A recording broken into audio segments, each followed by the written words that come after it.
Hello everyone, हम कर रहे थे क्लास 7th की साइंस। तो उसमें हम करने वाले चैप्टर नंबर 11 जंतु और पादपों में परिवहन किस चीज़ का होता है।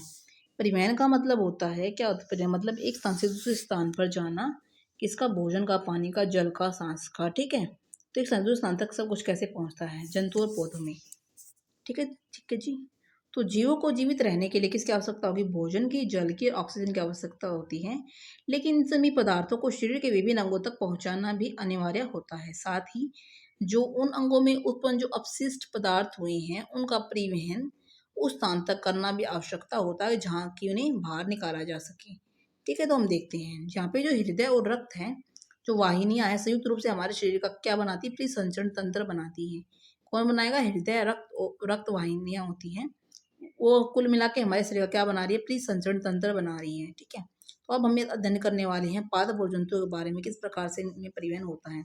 तो पहले बात कर लेते हैं परिसंचरण तंत्र क्या होता है। ठीक है, जो रक्त, जब हम रक्त की बात कर लेते हैं, रक्त दिया हुआ पहले टॉपिक हमारा रक्त। जब हमारे शरीर का कोई भाग कट जाता है तो क्या होता है, वहां से रुधिर बहेगा। ठीक है, लेकिन रक्त क्या है, रक्त से आपसे पूछा जाए कि रक्त क्या है, तो रक्त एक तरल पदार्थ है, द्रव है, या रक्त जो हमारा जो वाहिनी होती है हमारी, वाहिनियों में प्रवाहित होता है और यह पाचित भोजन को शुद्धांतर से शरीर भागों तक ले जाता है। यानी कि इसको, वैसे तो जो हमारा रक्त होता है वो हमारा लिक्विड कनेक्टिव टिश्यू होता है, यानी कि तरल संयोजी ऊतक है रक्त हमारा।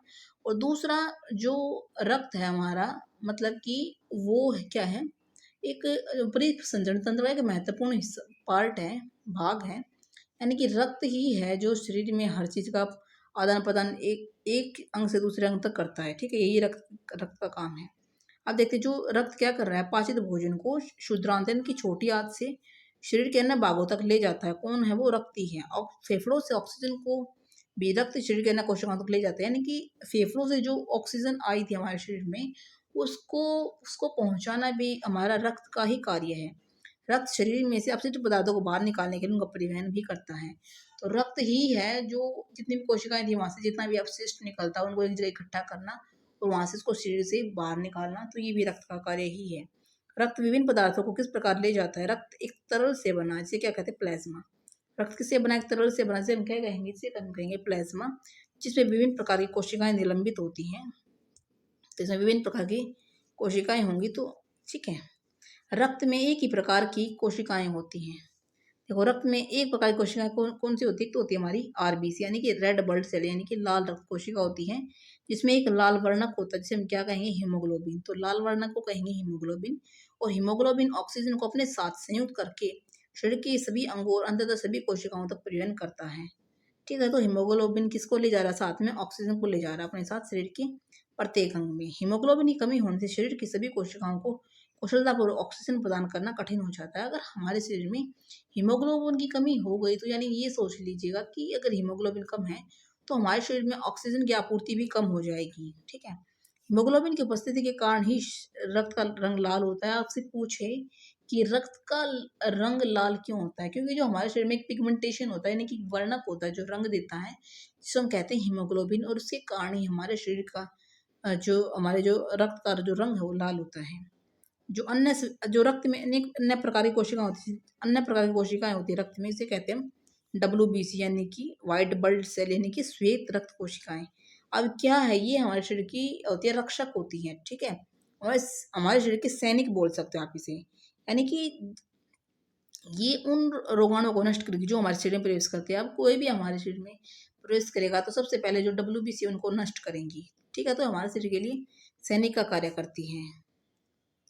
ठीक है, आप देखते हैं यहाँ पे, अगर वो जो खेल जिसमें गिर गया उसे घुटने में चोट लगी, कटे हुए स्थान से रक्त बहने लगा है, लेकिन कुछ समय पश्चात क्या देखेंगे कि रक्त का बहना अपने आप रुक गया है, तो वहां पे एक गहरे लाल रंग का थक्का जम गया। तो थक्का क्या है, देखो, रक्त का थक्का जमना उसमें अन्य प्रकार की कोशिकाओं की उपस्थिति के कारण होता है, जिसे क्या कहते हैं, पट्टिकाणु कहते हैं। यानी पट्टिकाणु क्या है कि हमारे शरीर में जो क्लोटिंग हो जाती है ब्लड की, को चोट लगने के बाद जो हमारा ब्लड है कुछ देर तक बहेगा, उसके बाद क्लोटिंग हो जाती है। वहाँ पे आपने देखा होगा लिक्विड सा, उसकी एक गाढ़ा गाढ़ा सा लिक्विड सा चिपचिपा पदार्थ वहाँ पे जम जाता है, जहाँ पे हमें चोट लगी थी, तो उसे हम कहेंगे पट्टिकाणु, या फिर उसे क्या कहेंगे, प्लेटलेट्स कहेंगे। ठीक है, तो अब बात कर लेते हैं रक्त वाहिनी क्या होती है। शरीर में विभिन्न प्रकार की रक्त वाहिनियां होती हैं जो रक्त को शरीर के एक दूसरे भाग तक ले जाती है। ठीक है, आप जानते हैं कि अंतर श्वसन के समय ऑक्सीजन की ताजा आपूर्ति फेफड़ों को भर देती है। रक्त इस ऑक्सीजन का परिवहन शरीर के अन्य भागों में करता है। ठीक है, तो ये परिवहन किससे होगा? ये परिवहन भी हमारा किससे हो रहा है? ये भी हमारा रक्त के माध्यम से ही हो रहा है। साथ ही रक्त कोशिकाओं से CO2 सहित अन्य अपशिष्ट पदार्थों को भी ले लेता है, यानी कि रक्त ही है जो हर चीज का परिवहन कर रहा है। इस रक्त को वापस हृदय में लाया जाता है, जहाँ से यह फेफड़ों में जाता है और फेफड़ों से जो CO2 वो हमारी बाहर निकाल दी जाती है। जैसे कि हमने पढ़ा था, तो हमारे जो शरीर में 2 प्रकार की रक्त वाहिकाएं होती हैं। कितने प्रकार की? 2 प्रकार की रक्त वाहिनियां होंगी। कौन कौन सी? धमनी और शिरान। तो धमनियां होती हैं, वो क्या करेंगी? हृदय से ऑक्सीजन समृद्ध रक्त को शरीर के सभी भागों में ले जाती है। यानी कि धमनियों में हमारा ऑक्सीजनित ब्लड होता है। किसमें? धमनियों में। धमनियों में हमारा प्योर ब्लड होगा, यानी कि ऑक्सीजन वाला ब्लड होगा, और शिराओं में हमारा CO2 वाला ब्लड होगा, जो हमारा वापस हृदय के पास लेके आती है शिराएं, और वहां से जो CO2 होती है उसको हम उच्छ्वसन के द्वारा शरीर से बाहर निकाल देते हैं। तो ये प्रक्रिया यहाँ पे हमारी चलती रहती है। धमनियां हृदय से ऑक्सीजन समृद्ध रक्त को शरीर से बाहर ले जाती हैं। ठीक है, चूंकि रक्त प्रवाह तेजी से और अधिक दाब पर होता है, धमनियों की भित्तियां मोटी होंगी और प्रत्याक्ष होंगी। ठीक है जी। प्रति मिनट स्पंदों की संख्या क्या कहलाए? प्रति मिनट स्पंदों की संख्या स्पंदन दर है। विश्राम की अवस्था में किसी वयस्क व्यक्ति की स्पंदन दर होती है 72 से 80 स्पंदन प्रति मिनट होती है। अपने शरीर में अन्य ऐसे भागों को पता लगाएं जहां आप नाड़ी स्पंदन को अनुभव कर सकते हैं। ठीक है, अब देखते हैं शिराएं। शिराओं में मैंने आपको बताया था कि शिराओं में हमारा CO2 जनित ब्लड होता है, यानी कि कार्बन डाइऑक्साइड युक्त हमारा जो ब्लड होता है वो शिराओं में होता है। ठीक है, शिराओं में आप बोल सकते हैं गंदा खून है। गंदे खून का मतलब ये है कि उसके अंदर हमारी CO2 कार्बन डाइऑक्साइड मिली हुई है। ठीक है, तो जिसको हम जो शिराएं वो हमारी हृदय तक लेके आती है, और वहां से CO2 वो उत्सर्जन के द्वारा शरीर से बाहर निकाल दी जाती है। शिराओं में ऐसे वाल्व होती हैं जो रक्त को केवल हृदय की ओर प्रवाहित करती हैं, यानी कि रक्त को हृदय की ओर प्रवाहित करती हैं। ये सिर्फ शिराएं ही कर सकती हैं। ठीक है, यहाँ पे परिसंचरण तंत्र की व्यवस्था दी गई है, यानी कि ये देखो जो ये धमनी है इसमें कैसा बल्ब है? धमनी में होता है हमारा, देखो ये रही धमनी में हमारा बल्ब है, कौन सा? ऑक्सीजन वाला, और शिराओं में हमारा CO2 वाला बल्ब, ये वापस हमारा हृदय के पास लेके आती है, और ये शरीर के सभी अंगों में जाता है। तो इस प्रकार से प्रोसेस होती है यहाँ पे हमारी। अब देखते हैं यहाँ पे आपके लिए करने के लिए क्या है। सॉरी टू, एकदम से ऐसे ही हो गया, पीछे चला गया है PDF से। यस,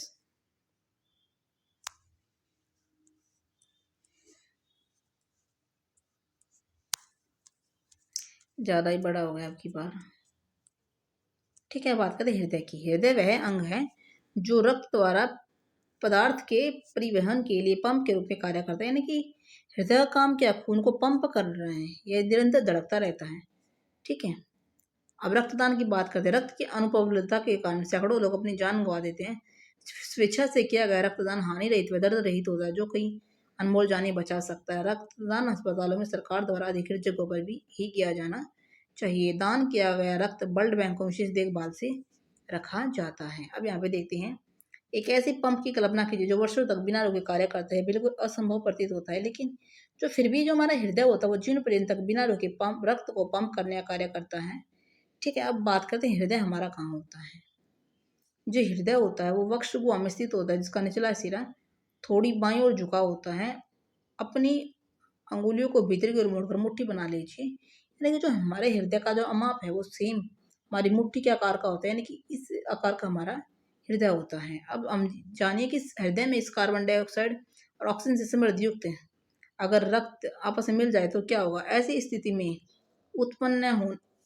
उत्पन्न होने देने के लिए क्या होते हैं हमारे जो हृदय, उसमें 4 चैम्बर होते हैं, यानी कि 4 उसमें क्या हो 4 भाग होते हैं हमारे हृदय के। 4 कक्षों में हमारा हृदय बटा होता है, ताकि CO2 वाला और ऑक्सीजन वाला ब्लड हमारा ना मिले, यानी कि हमारा जो ऑक्सीजनित और हमारा कार्बन डाइऑक्साइड जनित ब्लड वो अलग अलग रहे। इसलिए 4 चैम्बर हमारे हार्ट में होते हैं। जो निचले वाले 2 कक्ष होते हैं उन्हें क्या कहते हैं? निलय। देखो जो नीचे वाले 2 कक्ष है इन्हें क्या कहेंगे? निलय। देखो ये इस प्रकार से हमारे ये हार्ट है, 4 चैम्बर इस प्रकार से हमारे हार्ट में देखिए, 1 2 3 4। ठीक है, अब ये जो नीचे वाले क्या कहेंगे? नीचे वाले कहेंगे बायां नीले, ये दायां नीले, ये बायां नीले, और ये हमारा हो जाएगा बायां आलिंद और दायां आलिंद। ठीक है, इस प्रकार से हमारा हृदय में होता है। अब देखते हैं हमारा हृदय 4 कक्षों में बटा होता है। ऊपर वाले को बोलेंगे आलिंद, ऊपर वाले 2 कक्ष आलिंद, नीचे वाले निलय कहलाएंगे। कक्षों के बीच का विभाजन दीवार ऑक्सीजन समृद्ध रक्त और कार्बन डाइऑक्साइड समृद्ध रक्त को परस्पर मिलने नहीं देती। यानी कि जो हृदय में जो भी हमारी दीवारें होती हैं, इस प्रकार से जो दीवारें हृदय में, ये हमारे ऑक्सीजन वाले ब्लड को और विदाउट ऑक्सीजन वाले ब्लड को मिलने नहीं देती। ठीक है, ये वॉल्व है इस प्रकार से ये। ठीक है, तो ये हमारा हृदय की बनावट है। अब यहाँ पे देखते हैं तीनों द्वारा इंगित है। तीनों द्वारा इंगित दिशा का अनुसरण कीजिए। इस चित्र में तीनों द्वारा हृदय से फेफड़ों और वापस हृदय में रक्त के प्रवेश की दिशा दिखाई दे रही, जहाँ से वैसे हृदय में पंप होता है। अब बात करते हैं हृदय स्पंदन की। हृदय स्पंदन यानी कि धड़कन की किस प्रकार से हार्ट बीट होती है। स्पंद होता है धड़कन, यानी कि हार्ट बीट हमारी। हृदय के कक्ष की भित्तियां पेशियों से बनी होती हैं। ये पेशियां लयबद्ध रूप से संकुचन वो विश्रांति करती है। यानी कि हमारा जो हृदय किस प्रकार गति कर रहा है, हमारा हृदय फैलेगा और सिकुड़ेगा, फैलेगा और सिकुड़ेगा। ठीक है, संकुचित होगा और विश्रांति होगी। ठीक है, संकुचन और विश्रांति उनसे मिलकर हमारी एक हार्ट बीट बनती है। इससे क्या बन रही है, हमारी हार्ट बीट बन रही है, यानी कि हृदय स्पंदन बन रहा है, हमारी धड़कन बन रही है। एक बार फैला हुआ सिकुड़ रहा है, उससे हमारी लब डब की साउंड आती है। ठीक है, लब डब की साउंड आती है। ठीक है, यदि आप अपने बाएं पक्ष की ओर दाएं तरफ हाथ रखेंगे, आप अपने पक्ष की बाएं तरफ हाथ रखेंगे, तो हृदय स्पंदनों की जो गति है वो आप हम महसूस करेंगे। और जो चिकित्सक होता है वो इस गति को कैसे महसूस कर पाएगा, स्टेथोस्कोप नामक यंत्र का उपयोग करके जो चिकित्सक है वो हमारी जो डॉक्टर होता है वो हमारे हृदय की हार्ट बीट को सुन पाता है स्टेथोस्कोप से। आपको ध्यान रखिएगा, चिकित्सक स्टेथोस्कोप का उपयोग करके हृदय स्पंदन की ध्वनि को आवर्धित करने की युक्ति के रूप में धारण करते हैं। स्टेथोस्कोप के एक सिरे पर चेस्ट पीस होता है जिसमें एक संवेदनशील डायफ्राम होता है, और दूसरे सिरे पर होते हैं 2 ईयर पीस। जो ईयर पीस होते हैं वो कानों में लगे होंगे, जो चेस्ट पीस होता है वो हमारा जो मरीज होता है उसकी चेस्ट पे यानी कि हृदय पे लगा के देखते हैं, जिससे कि हमें स्पंदन का पता चल जाता है। ठीक है, तो इस प्रकार से हृदय स्पंदन हमारा चेक किया जाता है। तो यहाँ पे एक दिया गया है आपको प्रैक्टिकल। ठीक है, इसको छोड़ते हैं, आगे करते हैं जो हमारे लिए काम का है। अब देखिए, जो हृदय के विभिन्न कक्षों की लयबद्ध गति रक्त या परिसंचरण और पदार्थों के परिवहन को बनाए रखती है। अब देखते हैं जो रक्त परिसंचरण तंत्र है, इसकी खोज किसने की थी? खोज की थी विलियम हार्वे ने की थी। रक्त परिसंचरण तंत्र की खोज विलियम हार्वे ने की थी 1578 से 1657 में की थी। एक चिकित्सक था और ये अंग्रेज थे। कौन? विलियम हार्वे एक अंग्रेज थे। उन दिनों मान्यता की रक्त शरीर की वाहिकाओं में दौड़ता रहता है। उस दिन क्या मान्यता थी, जो रक्त है वो शरीर की वाहिनियों में मतलब रहता है, इधर उधर डोलता। इस मत के लिए हार्वे का उपवास किया गया था और उन्हें परिसंचारी कहा जाता था। उनके अधिकांश रोगियों ने उनसे उपचार कराना बंद कर देता था। अभी हार्वे की मृत्यु से पहले परिसंचरण के बारे में उनके विचार को जीवन विज्ञान तथ्य के रूप में मान्यता मिल गई थी। ठीक है, अब क्या दिया गया है कि जो स्पंज होते हैं और जो हाइड्रा होते हैं में भी रक्त होता है।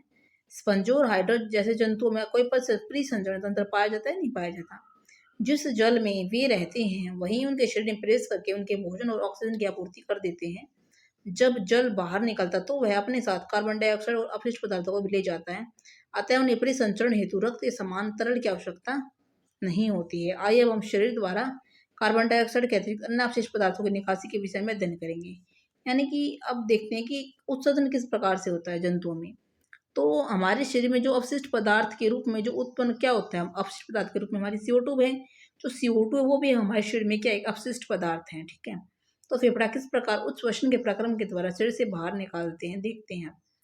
जो अपाचित भोजन होता है वो बहिक्षेपण प्रक्रम द्वारा मल के रूप में शरीर से बाहर निकाल दिया जाता है, मल के रूप में निकलता है जो अपाचित भोजन होता है। ठीक है, अब अन्य जो अपशिष्ट पदार्थ कैसे शरीर से बाहर निकलेंगे? ठीक है, जब हमारी कोशिकाएं अपना कार्य करती हैं तो कुछ अपशिष्ट पदार्थ हैं वो भी निर्मुक्त होंगे। ठीक है, जो अधिकांश ये पदार्थ होते हैं क्या विषाक्त होते हैं, इसलिए इन्हें क्या कहेंगे, इसलिए इन्हें शरीर से बाहर निकालने की आवश्यकता होगी। सजीवों द्वारा कोशिकाओं में निर्मित होने वाले अपशिष्ट पदार्थों को शरीर से बाहर निकालने के प्रक्रम को क्या कहेंगे? उत्सर्जन कहेंगे। यानी कि जो पदार्थ है वो शरीर मतलब सजीवों द्वारा उत्पन्न होते हैं, सजीवों द्वारा निर्मित होते हैं और उन्हें शरीर से बाहर निकालने की प्रक्रिया हमारी उत्सर्जन है। वो जो उत्सर्जन में भाग लेंगे, वे अंग जो उत्सर्जन में भाग लेंगे उन्हें कहेंगे उत्सर्जन तंत्र। मानव उत्सर्जन तंत्र की बात करें तो रक्त में उपस्थित अपशिष्ट पदार्थों को शरीर से बाहर निकाला जाना चाहिए। रक्त में उपस्थित है अपशिष्ट पदार्थ, उनको शरीर से बाहर निकाला जाना चाहिए। तो इस प्रकार होता है। इसके लिए में रक्त को छानने की आवश्यकता होती है। तो रक्त को कौन छान रहा है? हमारा जो रक्त को छानती है हमारी किडनियां यानी कि गुर्दे हैं, वो रक्त को छानने का काम करती हैं। ठीक है, यह व्यवस्था गुर्दों में उपस्थित रक्त कोशिकाओं द्वारा की जाती है। जब रक्त दोनों वृक्कों में पहुंचता है तो इसमें उपयोगी और हानिकारक पदार्थ दोनों ही प्रकार पदार्थ होंगे। ठीक है, जो उपयोगी पदार्थ हैं उन्हें तो रक्त में पुनः अवशोषित कर लिया जाएगा। ठीक है, और उपयोगी पदार्थों को तो रक्त में पुनः अवशोषित कर लेंगे। ठीक है, पुनः अवशोषित कर लेंगे।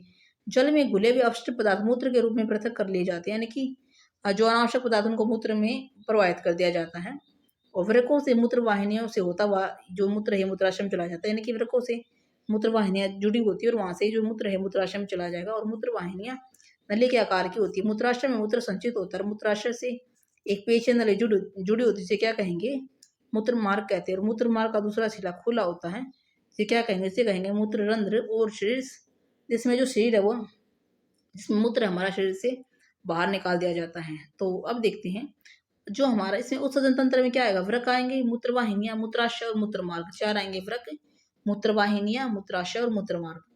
तो ये हमारे उत्सर्जन तंत्र बनाते हैं। अब देखते हैं जो कोई वयस्क इंसान है वो 24 घंटे में 1 से 1.8 लीटर यानी करीब 1 से 2 लीटर मूत्र करता है। कितना करेगा?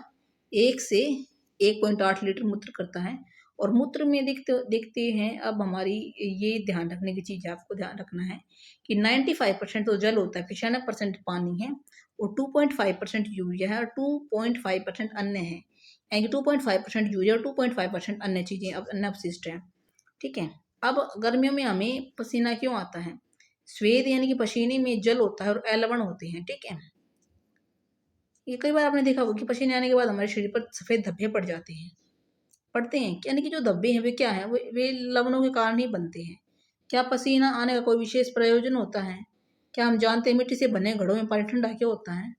ठीक है, क्योंकि जो घड़ों के छिद्रों से रिस कर पानी उनकी सतह पर आ जाएगा और वाष्पित होगा तो क्या होगा? जो घड़े में बचा जल और ठंडा शेष रहता है। तो इसी प्रकार जो पसीना आता है हमें वो हमारे शरीर को ठंडा रखता है। ठीक है, अब देखते हैं यहाँ पे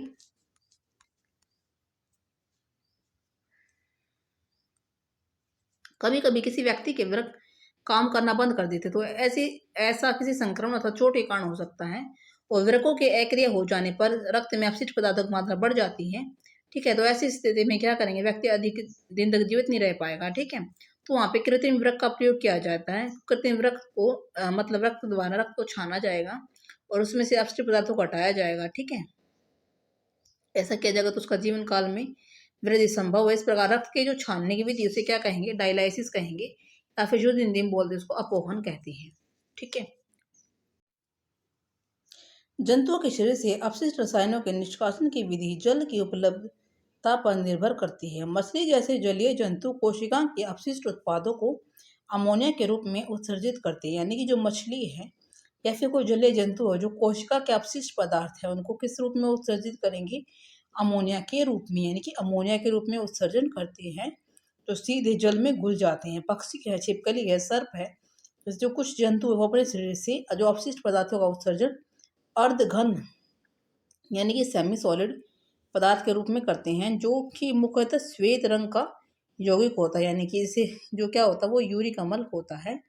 और मानव द्वारा उत्सर्जित अपशिष्ट पदार्थों में यूरिया प्रमुख है। यानी कि मानव हमारा यूरिया का अपशिष्ट पदार्थ है उसको उत्सर्जित करता है। तो अब देखते हैं पादपों में पदार्थों का परिवहन किस प्रकार से होता है। आपने पढ़ा था कि जो पौधे हैं पादप यानी कि पौधों में जो पदार्थ है यानी कि खनिज जल लवण भोजन है वो किस प्रकार से उनका परिवहन होता है, किस प्रकार से वो छिड़के से दूसरे भाग में जाते हैं।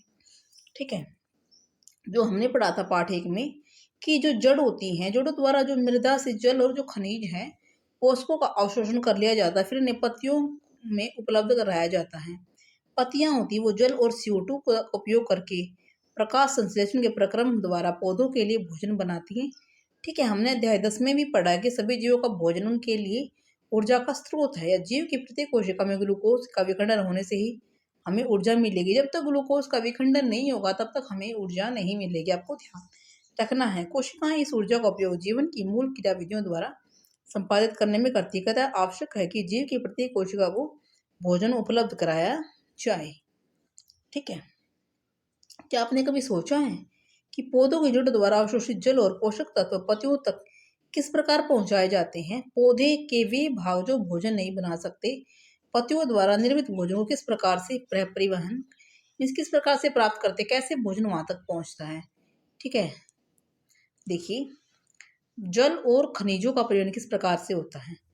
पादप यानी कि जो पादप की जो जड़ें होती हैं, जड़ों द्वारा जल और खनिजों को अवशोषित किया जाता है। और इनको जड़ों को क्या कहते हैं, मूलों को मूल रोम कहेंगे, यानी जड़ों को कहेंगे मूल रोम। जो वास्तव में मूल रोम जल में घुले हुए खनिज पोषक तत्वों को जल के अंतर ग्रहण के लिए मूल के सतह को बढ़ा देते हैं। मूल रोम मृदा कणों के बीच उपस्थित जल के संपर्क में रहते हैं। ठीक है, तो वहां से वो जल और खनिज को अवशोषित करेंगे और वहां पे किस प्रकार पत्तियों तक पहुंचाएंगे, देखते हैं। पादपों में मृदा से जल और पोषक तत्वों के परिवहन के लिए क्या होती है, पाइप जैसी संरचनाएं होती हैं। जैसे इंसान के शरीर में जो वाहिकाएं होती, शिराएं होती हैं, जो नलियां होती हैं एक तरीके से, तो इसी प्रकार जो पादपों में क्या होती है, पाइप होती है एक तरीके से। ठीक है, पाइप नुमा संरचना का जाल होता है। ठीक है, और इन्हें क्या कहेंगे, ये हमारा सहवन उत्तक बनाती है। कौन सा उत्तक बना रही है, जो पाइप जैसी संरचनाएं सहवन उत्तक बनाती हैं। और वाहिकाएं विशेष कोशिकाओं से बनी होती है, क्या कहेंगे, सहवन उत्तक बनाती है। और उत्तक कोशिकाओं का वह समूह होता है जो किसी जीव में किसी कार्य विशेष को संपादित करता है। उत्तक कोशिकाओं का वह समूह है जो किसी जीव में किसी कार्य विशेष को संपादित करता है। ऐसे कोशिकाओं का समूह जो किसी जीव में किसी कार्य विशेष को संपादित करता है। जल और पोषक तत्वों के परिवहन के लिए पादपों में जो उत्तक होते हैं उसे क्या कहते हैं, जाइलम, यानी कि जाइलम। ठीक है, यानी कि जल। ठीक है, जाइलम से क्या, जाइलम से याद रखेंगे जल, जाइलम जल, जाइलम से किसका सेवन होगा, मीन्स जाइलम उत्तक क्या करेगा, जल और पोषक तत्वों का सेवन करेगा। ठीक है, ध्यान रखिएगा। जाइलम चैनलों अर्थात नलियों द्वारा सतत जाल बनाता है जो मूलों को तने शाखाओं के माध्यम से पत्तियों तक जोड़ता है। जो मूलों को यानी कि जो जड़ों को किससे जोड़ रहा है, जितनी भी शाखाएं हैं जो पत्तियां उन तक जोड़ता है। इस प्रकार से जो बना तंत्र है पूरे पादप में किसका सेवन करता है, जल का करता है। ठीक है, ठीक है ना। तो अब जो फ्लोएम है वो किसका किस चीज का सेवन करे, फ्लोएम करे भोजन का। ठीक है, फ्लोएम करे फूड का, फ से फ्लोएम, फ से फूड। ध्यान रखिए, फ्लोएम और फूड का सेवन करें, यानी कि जो भोजन है उसका जो परिवहन है वो फ्लोएम उत्तक कर रहे हैं। ठीक है, तो भोजन को पादप के सभी भागों में ले जाया जाएगा, वो कौन सा उत्तक करेगा, वो करेगा वो हमारा फ्लोएम उत्तक करेगा। यह कार्य एक सहवन उत्तक द्वारा किया जाता है जिसे हम कहेंगे फ्लोएम उत्तक। ठीक है, और इस प्रकार जाइलम और फ्लोएम पौधों का परिवहन किया जाता है। ठीक है, इस प्रकार से जाइलम दिया हुआ है यहाँ पे, और ये इसकी मूल रोम है, यहाँ पे ये दर्शाया गया है, ये इसकी मूल रोम है। जड़ें हैं, ये खनिज और पोषक तत्व ग्रहण करेंगे, शरीर के प्रत्येक भाग में पहुंचाएंगे। ठीक है, क्रियाकलाप यहाँ पे दिया गया है। अब बात कर लेते हैं वाष्पोत्सर्जन क्या होता है। वाष्पोत्सर्जन आपने क्लास 6 में पढ़ा है कि जो पादप वाष्पोत्सर्जन के प्रक्रम द्वारा बहुत अधिक जल निर्मुक्त करते हैं। यानी कि जो पौधे होते हैं वो अनावश्यक जल को मतलब कि जो पत्तियां होती है, पत्तियों में छोटे छोटे रंध्र होते हैं, स्टोमेटा होते हैं, वहां से जितने भी जल होता है अनावश्यक उसको शरीर से बाहर निकाल देते हैं, उसे बोलते हैं वाष्पोत्सर्जन। ठीक है जी। पादप मृदा से खनिज पोषक तत्व और जल अवशोषित करते हैं, और आवश्यक अवशोषित किया गया सारा जल पादप द्वारा उपयोग नहीं किया जाता। पत्तियों के स्तर पर उपस्थित जो रंध्र होते हैं और वहां से वाष्पोत्सर्जन के प्रक्रम द्वारा जल वाष्पित हो जाता है, और पत्तियों के जल के वाष्पन से चूषण यानी कि अभिकर्षण विकसित हो जाता है। वैसे ही जैसे आप स्ट्रा से जल का चूषण करते हैं, विशाल वृक्षों में बहुत अधिक ऊंचाई तक जल का अभिकर्षण खिंचाव इस प्रकार होता है। जो हमारा वाष्पोत्सर्जन होता है क्या कर रहा है, वो पादप को ठंडा रखने में सहायक होता है। तो ये हमने आज का पाठ पढ़ा है।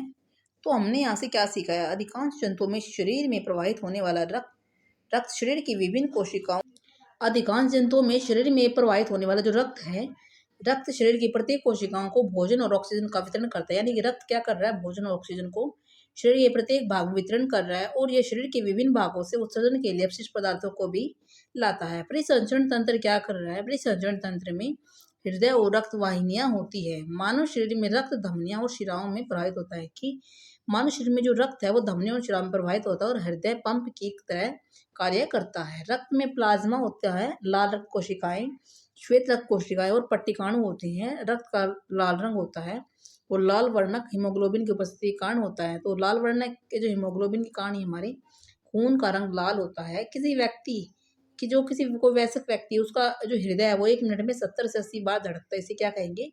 हृदय स्पंदन कहते हैं। धमनियाँ हृदय से शरीर के सभी भागों में रक्त ले जाती है और शिराएँ और शरीर के भागों से शरीर के सभी भागों से रक्त वापस लेके आती है। जो मानव उत्सर्जन तंत्र में 2 जोड़े वृक्क होते हैं, यानी कि 2 वृक्क होते हैं। 2 जोड़े नहीं 2 वृक्क होंगे, 2 मूत्रवाहिनियाँ और 1 मूत्राशय और 1 मूत्रमार्ग होता है। और जो लवण और यूरिया है जल के साथ स्वेद यानी कि पसीने के रूप में शरीर से बाहर निकाल दिए जाते हैं। मछली अपशिष्ट पदार्थ के रूप में अमोनिया उत्सर्जित करती है जो सीधे जल में मिल जाते हैं। और जो पक्षी हैं, कीट हैं और जो छिपकली हैं, ये अर्धगन यानी कि सेमी सॉलिड के रूप में यूरिक अम्ल का उत्सर्जन ये करते हैं। और जो पादप है वो मलों द्वारा जल और पोषक तत्व मृदा से अवशोषित करते हैं। ठीक है। और पूरे पादप में जल के साथ पोषक तत्व जाइलम नामक सेवन ऊतक द्वारा ले जाए जाते हैं।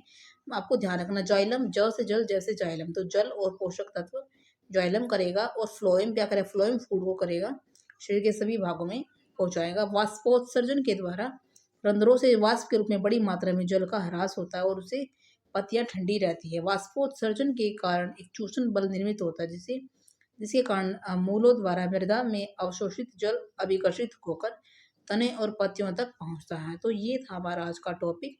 तो मुझे कमेंट करके बताइएगा आपको आज की जो वीडियो वो कैसी लगी। ठीक है। जो बाकी भी चैप्टर आपको इसी चैनल पे मिल जाएंगे, बाकी चैप्टर्स, तो उनको देखने के लिए आप प्लेलिस्ट जाके चेक कर लीजिएगा 7th क्लास की साइंस की। तो बताइएगा आपको वीडियो कैसी लगी। चैनल से जुड़े रहने के लिए चैनल को कीजिएगा सब्सक्राइब, वीडियो को कीजिएगा लाइक। तो आज के लिए इतना ही, मिलते हैं आगे नेक्स्ट वीडियो में। Thank you so much, thanks for watching.